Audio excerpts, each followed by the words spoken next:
이제 로마서가 이제 막바지로 거의 결론을 내고 있습니다. 그래서 그동안 몇 달 동안 이렇게 로마서를 이제 쭉 봐왔는데요. 깊이 있게도 보지 못하는 것이 좀 아쉽기도 하지만 그래도 저희가 계속 한 곳에 오랫동안 1년이건 2년이건 계속 머무는 것보다 또 다른 책도 보는 것이 좋을 것 같아서 이렇게 쭉 어떻게 보면은 훑듯이 지나가고 있습니다. 그리고 그렇게 지나왔고요. 오늘 15장의 이 말씀은 로마서의 결론 같은 것이에요. 그러니까 로마서 그동안 1장부터 14장까지 쭉 이제 깊이 있는 신학적인 이해, 복음에 대한 깊이 있는 신학적인 이해와 그리고 실천을 어떻게 하는 것이, 그것이 우리에게 우리의 삶을 어떻게 바꿔놔야 놓을 수 있는 건지, 그리고 우리가 어떻게 노력해야 되는 건지 이제 설명해 주는 것이죠. 근데 15장에는 이제 다시 영화에서 보면 줌인 했다가 이제 줌 아웃 하는 것입니다. 15장에서는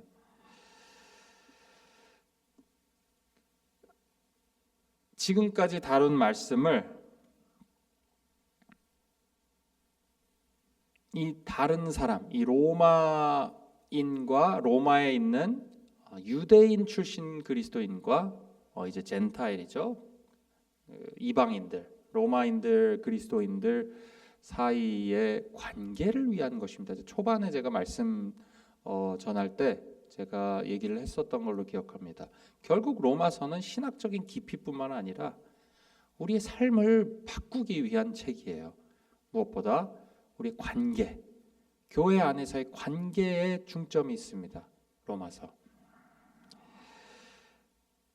세대 간에 다르죠. 문화가 다르고 생각이 다릅니다. 꼭 세대뿐만이 아니죠. 각각 사람마다 자라온 환경이 다르고 생각이 달라요. 이 생각이 다르고 너무 다양한 사람들이 지금 오늘 말씀해 보시면은 한 마음이 돼서 기쁘게 찬양할 수 있다라는 거죠. 이 로마서의 결론은, 결국 로마서의 결론은 교회 안에 들어와서 누구나 들어와서 복음을 들었을 때 한 마음으로 같이 기뻐할 수 있다라는 것이에요. 근데 이것은 우리가 무엇을 하느냐보다 우리가 어떤 사람이냐, 내가 어떤 백그라운드고 나의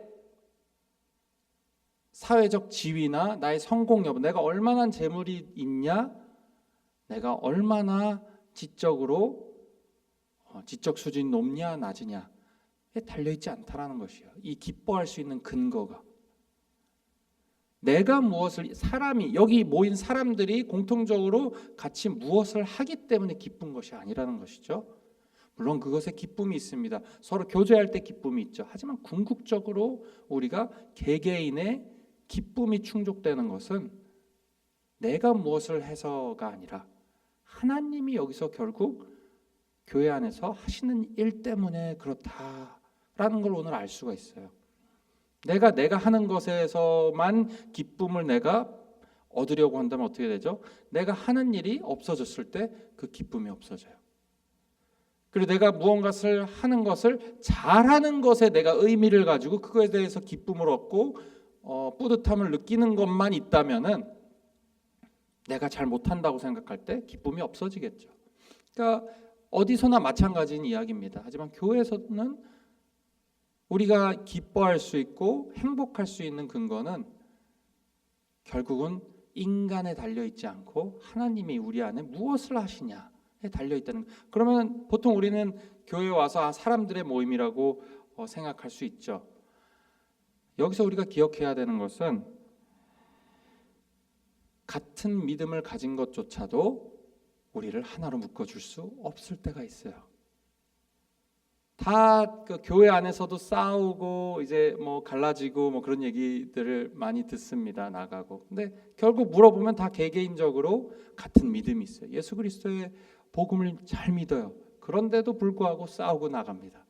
그러니까 내가 같은 믿음이 있는 것 그 하나 자체만으로도 우리가 하나로 함께 즐거워하는 데는 부족하다는 얘기일 수 있습니다. 그럼 하나님께서 이 믿음의 공동체에서 무엇을 하시느냐를 알아야 되는 것이죠. 그래야지 우리가 함께 기뻐할 수 있는 것이에요.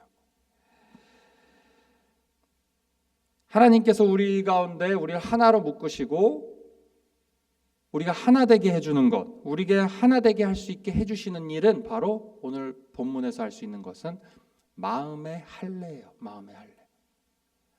마음의 할례가 결국 하나님께서 우리 공동체 안에서, 친구교회 안에서 하시는 일이에요. 마음의 할례. 오늘 말씀해 보면은 하나님 예수 그리스도께서 할례의 추종자가 되셨다고 되어 있습니다. 근데 여기 해석에 추종자라는 것이 원어로 보면은 사실 집사, 디아코노스 됐어요. 디컨이라 그러죠. 집사의 역할을 하신다 그랬어요. 집사. 우리 요즘 우리가 해석하는 말로 좀 친근하게 어프로치 해보자면 그렇습니다. 근데 사실 집사라는 게 뭐죠? 조력자입니다. 돕는 자예요. 사역자예요. 사실은 돕는 자고 에이전트, 어시스턴트 이런 뜻이 있습니다. 근데 그 다음에 보면은 할례의 조력자, 할례를 돕는 사람으로 돼 있어요.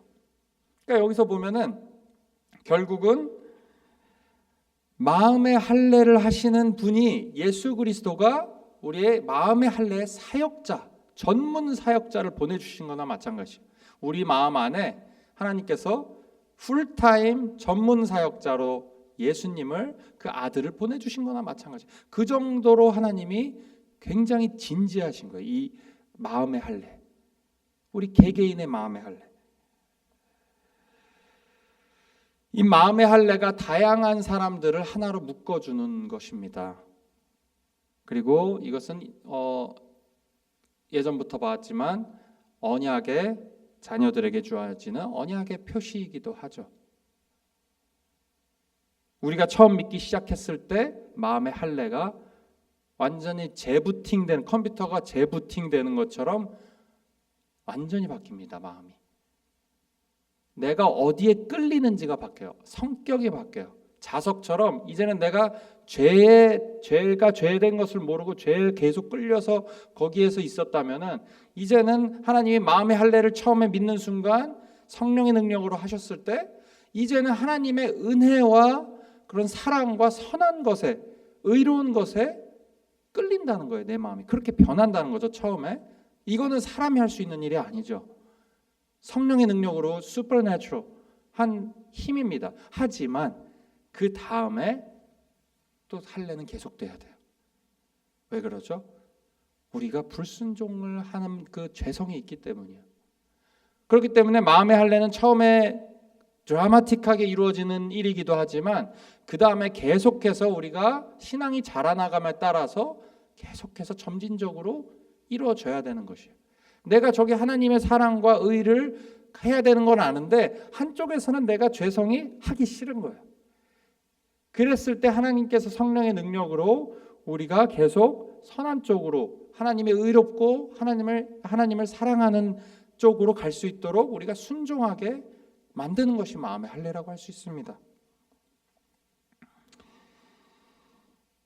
하나님은 우리를 오래 참으시고 우리의 불순종을 오래 참으시고 또 우리에게 긍휼을 베푸십니다. 우리 마음의 변화의 중심에는 하나님의 긍휼이 있어요. 하나님의 긍휼 언제나. 그리고 이 하나님의 긍휼, 이 할례, 마음의 할례의 중심에는 하나님의 긍휼이 있어요.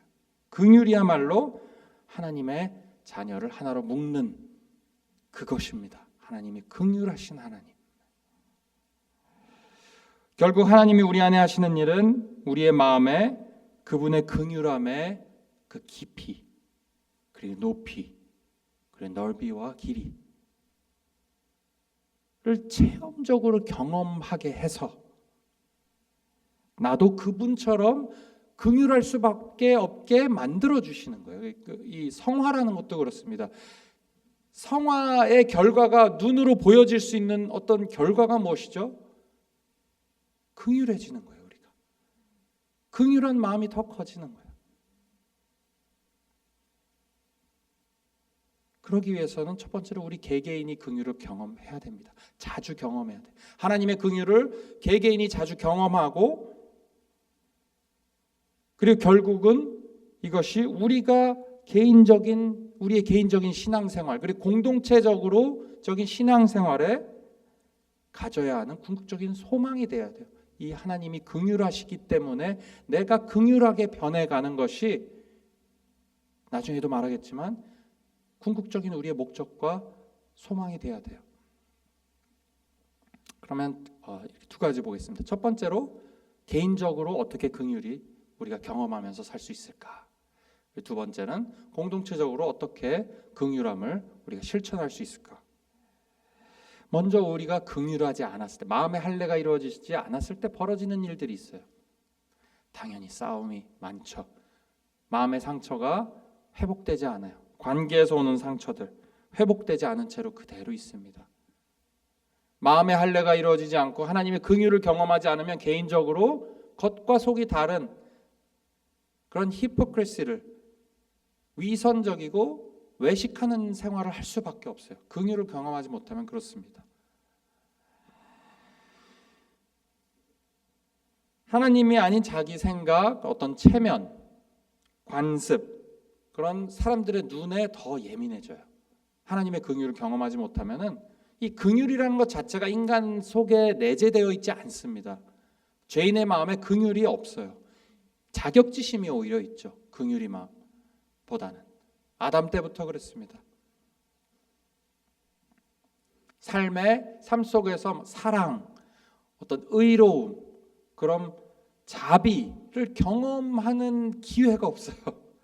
생활하면서 하나님의 긍휼이 없으면은 사실은 우리는 이런 것을 어디서 경험할 수가 없습니다. 세상에 나갔을 때 자비를 경험할 수 없죠. 사랑을 경험하기가 힘듭니다. 이런 깊은 사랑을 언제나 give and take의 관계가 될 수밖에 없죠.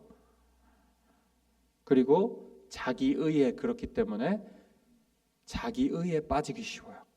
자기의가 뭐죠? 나는 그래도 이래. 나는 그래도 예배는 잘 드려. 나는 그래도 율법을, 하나님께서 명령하신 율법을 최대한 지키려고 항상 생각하고 노력해. 그러니까 하나님을 어떤 분이신지, 나를 변화시키는 하나님이 어떤 분이신지 알려는 게 초점이 아니고 나의 의를, 나를 증명하려고 하는 그런 마음이 강할 수밖에 없어요. 긍휼을 모르면.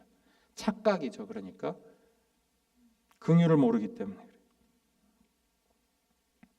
자기 명예와 인정 욕구가 강해집니다. 하나님의 긍휼을 경험하지 못하면 강해져요. 인정을 받아야 돼요. 마음속에. 이건 우리가 생각하면서 하기도 하지만 무의식적으로 그냥 그 성향입니다. 인정을 받으려고 하는 사람들에게. 감동과 진심이 없죠. 말씀을 읽어도 무미건조하게 들릴 때가 많아요. 좋은 말씀이지만 임팩트가 없어요. 마음에 감동이 없어요. 근데 이 절망을 감추려고는 합니다. 계속. 그렇기 때문에 또 열심히 할 수 있는 것에 노력을 하죠. 다 좋은 것이에요. 사실은 필요한 것이기도 합니다. 말씀을 읽고. 하지만 기쁨이 없습니다. 기쁨이 없어요. 힘들 수밖에 없어요. 무엇을 하든. 긍휼이 없기 때문이에요. 삶에. 자, 그러면은 이 긍휼이 없음을 극복할 수 있는 개인적인 신앙생활에서 하나님의 긍휼하심을 경험하는 것, 어떻게 할까요? 절망을 깨달아야 됩니다. 내 삶에, 내 마음에 절망이 있음을 봐야 돼요. 결국 하나님의 우리 마음에 하시는 할례, 우리의 할례는 마음의 변화죠. 결국은 마음을 선하게 바꾸시는 것은 우리의 절망을 사용하세요. 절망을. 우리 마음의 절망을 통해서 우리가 하나님의 긍휼하심을 더욱더 깨닫게 하셔서 결국 우리에게 궁극적인 마음의 소망과 기쁨을 주시는 이 아주 패러독시컬이라고 그러죠. 역설적인 방법으로 우리를 마음을 변화시키세요. 절망이 뭐죠? 이 절망을 이해하기 위해서는 소망을 이해할 수밖에 없습니다. 얘기할 수밖에 없습니다. 절망은 항상 소망의 의지예요. 절망 자체로 존재할 수 없습니다. 무슨 말이냐면요, 우리가 소망은 뭐죠? 기대예요. 기대. 일이 잘 될 거야. 내가 몇 년 뒤에는 그래도 이런 것을 이루고 나에게 좋은 일이 벌어질 거야 라는 어떤 좋은 것에 대한 기대입니다. 근데 절망은 뭐죠? 그것이 이루어지지 않았을 때요. 그리고 그것이 이루어지지 않을 것처럼 보일 때 우리 마음에 절망을 하죠. 영적으로도 마찬가지입니다. 우리가 근데 이루어 나고도 만약에 5년 뒤에 내가 10년 뒤에 내가 원하는 일이 이루어졌어요. 그런데도 마음에 그 당시에는 기뻤지만 다 아시겠지만 그 기쁨이 그렇게 오래 가지 않아요. 또 다른 목표가 생겨요. 왜 그럴까요? 마음의 허함이 사실은 그 외부적인 거 일시적인 것으로 채워줄 수 없기 때문이죠. 근데 영적으로 보면 똑같아요. 영적인 그런 절망이 우리에게 있다라는 거예요. 성경의 말씀에 보면은 환경에 상관없이 영적인 절망이 죄인에게는 항상 있을 수밖에 없다는 거예요. 왜 그렇죠? 아담 때부터 있었어요. 아담의 죄 이후로 고질병이 되어버린 지금까지 전해져 내려온 그 절망이 뭐죠? 실망이에요. 실망감. 나에 대한 실망감. 깊은 곳에 보면 그렇습니다. 내가 이것을 이루었는데도 왜 나는 이거밖에 못 되나? 반복되는 실수. 그 실망감이에요. 나에 대한 실망감. 그리고 사람에 대한 실망감에서도 오죠. 이게 왜 있을까요? 말 그대로 내가 소망을 가져야 돼. 어떤 사람이 되어야 된다는 어떤 궁극적인 기준이 있기 때문이에요. 이것은. 우리가 마음에 왜 절망하고 실망을 하죠?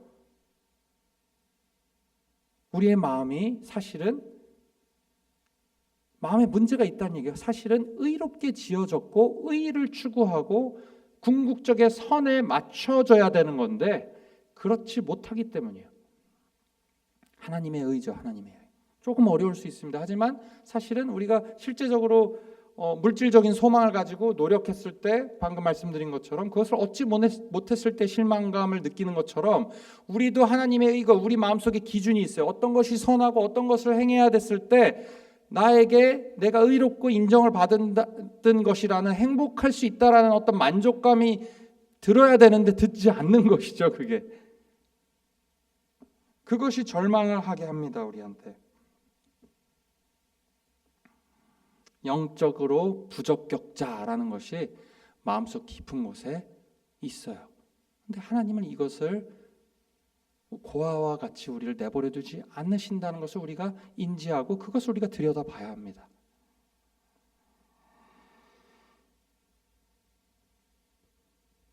의롭고 선한 것이 무엇인지 알고 있는데 그것을 할 능력, 그 마음에 내가 자연스럽게 의로워질 수 있는 능력이 없는 것이죠.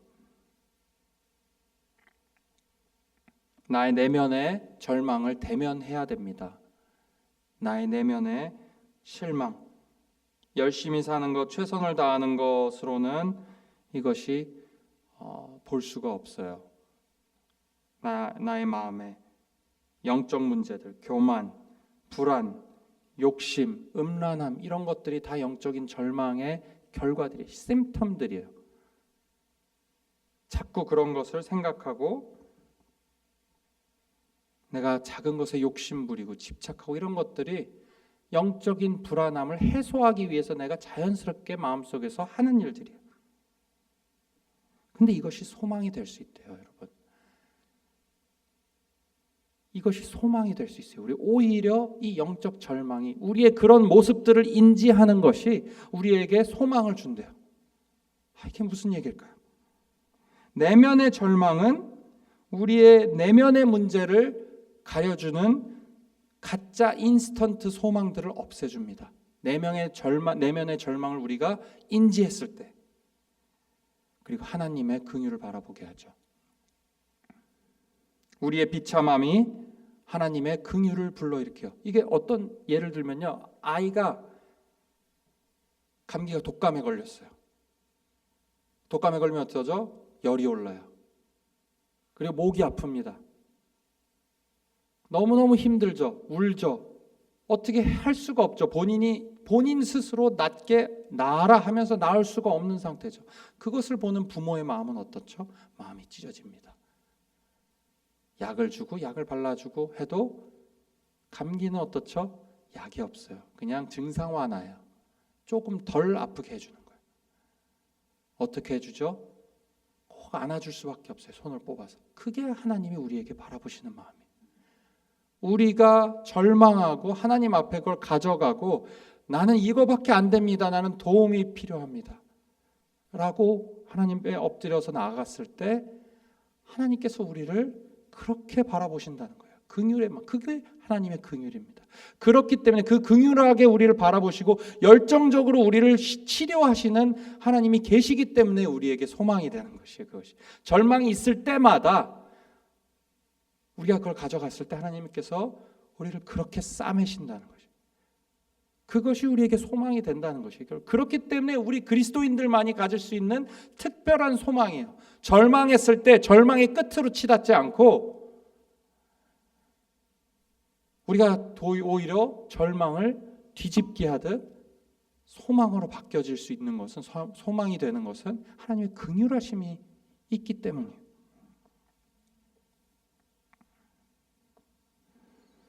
긍휼은 하나님의 일방적이고 자발적이고 그리고 열정적인 사랑입니다. 사랑. 하나님의 사랑이에요. 그리고 이 하나님의 열정적인 긍휼의 사랑은 그 십자가 위에서 분명하게 나타나죠. 어떻게 나타나죠? 너는 너의 죄를 알렸다가 아니고 열정적으로 자발적으로 우리의 궁극적인 절망을 몸몸으로 다 받으시고 동시에 긍휼을 보여주셨어요. 저들은 하나님한테 용서를 구했어요. 저들이 하는 일을 알지 못합니다. 본인들을 숨어주고 얼굴에 침을 뱉고 본인들을 고통스럽게 하는 조롱했던 사람들을 향해서 긍휼을 베푸셨어요.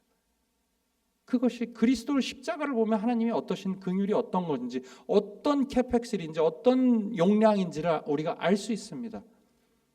그렇게 극심한 고통을 결국 너무너무 고통이 힘들어서 심장마비로 돌아가셨다고 하는데 물과 피가 쏟아진 것은 심장마비에서 오는 것입니다. 그 당시 때 과학도 없었죠. 하지만 정확히 기록돼 있어요. 피만 쏟아지지 않고 물도 같이 쏟아졌다는 것은 심장이 멎었다는 것이에요. 심장이 멎은 후의 증상이에요. 심장막이 굉장히 고통스럽죠. 그럼에도 불구하고 그 고통을 참으시면서 하시는 말씀이 용서와 긍휼을 보여주시는 말씀입니다. 그것이 하나님의 사랑을 우리에게 어떤 자세와 어떤 시각으로 오시는지 우리가 알 수 있는 것이죠. 십자가를 보면. 그래서 뭐죠? 언제나 하나님의 긍휼을 기대하라라는 것이에요. 기대하라. 삶 속에서 하나님의 긍휼을 기대하라요. 나에게도 그렇지만 저 사람에게도요. 저 원수 같은 사람에게도 하나님의 긍휼을 기대하라는 거예요. 우리 관계에서 너무너무 힘든 관계에서 하나님 전 모르겠습니다. 이 관계가 어떻게 회복될지 모르겠습니다 하는 관계에서 하나님 도와주세요. 제게 긍휼을 베풀어 주세요. 저희에게 긍휼을 베풀어 주시옵소서. 나의 이기적인 생각, 내 것만 보는 게 아니고 이 그리스도인들은 그런 눈만 있는 것이 아닙니다. 하나님의 시각을 볼 수 있는 눈이 있어요. 이미. 하나님한테 하나님 긍휼을 베풀어 주시고 저희를 도와주시옵소서. 했을 때 하나님이 100% 언제나 긍휼을 보여주시면서 우리의 마음을 바꿔주신다는, 결국 하나님의 우리에게 하시는 할례 사역은, 마음의 할례 사역은 하나님의 긍휼 사역이에요. 긍휼 사역. 우리에 대한 긍휼 사역입니다. 우리를 긍휼히 여겨주시고 우리의 그 긍휼을 통해서 마음이 바뀌어요. 옳은 소리, 싫은 소리 듣는다고 사람이 절대로 바뀌지 않습니다. 비난 듣는다고 사람이 바뀌지 않아요. 하지만 긍휼을 받았을 때, 진심의 긍휼이 경험됐을 때 사람의 마음이 바뀌어요. 선하게 바뀝니다. 그리고 그 긍휼을 경험하게 됐을 때 긍휼을 실천할 수 있는 문이 열립니다.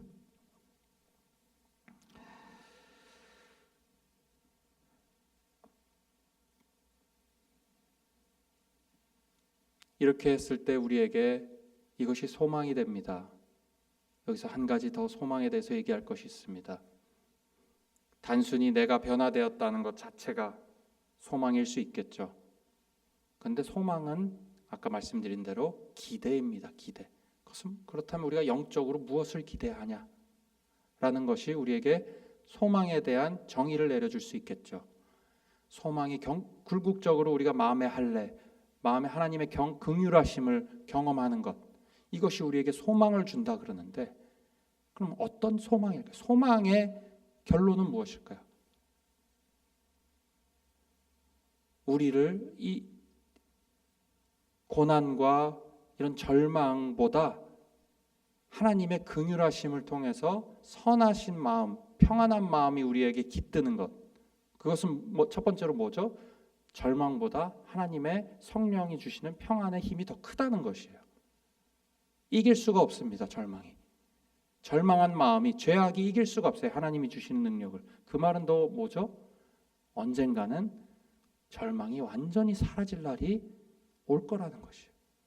마음속에 절망이 완전히 사라지는 날이, 우리 마음속에 하나님의 사랑과 평안으로 가득 차고 충만한 날이 언젠가는 올 것이라는 증거예요. 거기를 가리키고 있어요. 우리가 경험되어지는 이상하게 상황은 그렇지 않은데, 내가 하나님한테 기도하고 긍휼을 구했더니 하나님이 나의 마음에 평안을 주셨다. 나의 마음과 생각을 지켜주셨다라는 것은 우리가 장차 경험할, 천국에서 경험할 영원한 그 소망과 평안이 지금 미리 경험되어진다는 얘기예요. 결국 우리의 소망은 뭐죠? 언젠가는 내가 영원한 안식과 예수님과 함께 영원한 안식을 누리게 될 날이 올 것이라는 마음의 확신이 생기는 것입니다. 그것을 바라봐야 하는 것입니다. 우리는 단순히 내 삶에만 있는 것이 아니라 미래 장차 소망을 두면서 살아가는 것이에요. 그래서 오늘 말씀을 통해서 하나님의 선한 그 긍휼의 맛을 맛보아 알아서 우리가 마지막 때에 우리가 죽고 나서 그리고 하나님 앞에, 그리스도 앞에 섰을 때 아마 하나님의 여러 가지 성품 느껴지는 것이 있을 것이에요. 아마 근데 결정적으로 우리를 정말 overwhelm하는, 우리를 압도하는 하나님의 어떤 성품은 아마 긍휼일 것이에요. 긍휼하신 하나님이 긍휼하셨기 때문에 내가 여기 있습니다. 내가 잘해서가 아니고, 저 사람이 나를 해롭게 했고 나도 저 사람을 해롭게 할 때가 있었고, 내가 실수도 많았고 내가 잘 못한 적도 많았지만 결국은 하나님이 긍휼하시기 때문에 내가 이 모든 것을 누릴 수 있었고, 지금 이 앞에 하나님 서 있습니다. 그래서 나는 기쁩니다. 그것이 오늘 말씀에서 보는 모든 다양한 사람들이 하나님께 앞에서 기뻐하고 하나님을 찬양할 수 있는 근거입니다. 그래서 오늘 하루 살아가실 때 이미 긍휼을 받은 많은 긍휼을 받으시고, 저도 마찬가지고 하나님의 긍휼을 먹고 사는 사람들로서 마음속에 억한 감정들, 어떤 사람들에 대한 억한 감정들 다 하나님의 성령의 능력으로 긍휼의 마음으로 바뀌어서 용서하고 그들을 위해 기도하고 원수를 위해서 기도할 수 있는 그런 긍휼을 마음으로 실천하는, 그래서 우리 친구 교회가 긍휼한 교회, 긍휼이 실천되고 긍휼이 경험되어지는 교회가 되기를 주의 이름으로 축원합니다. 제가 기도하겠습니다. 하나님 아버지, 긍휼하신 하나님,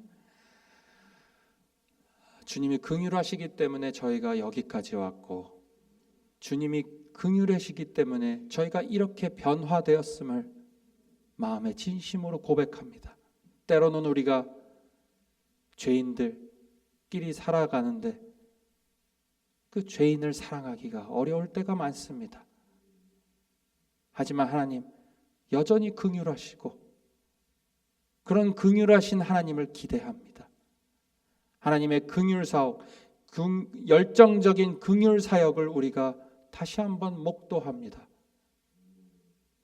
우리의 마음에 긍휼이 없음을 하나님께서 불쌍히 여겨주시고 우리 개인의 생활 속에서 하나님의 긍휼을 경험하고 매일매일 경험되어지고 긍휼하신 십자가 위에서 우리에게 긍휼함을 보여주신 궁극의 긍휼함을 보여주신 십자가를 묵상할 때마다 우리의 마음에 긍휼함을 키워주시고 또 옆에 나의 원수를 사랑함으로 그 긍휼을 실천할 수 있게 하나님께서 역사하여 주시옵소서.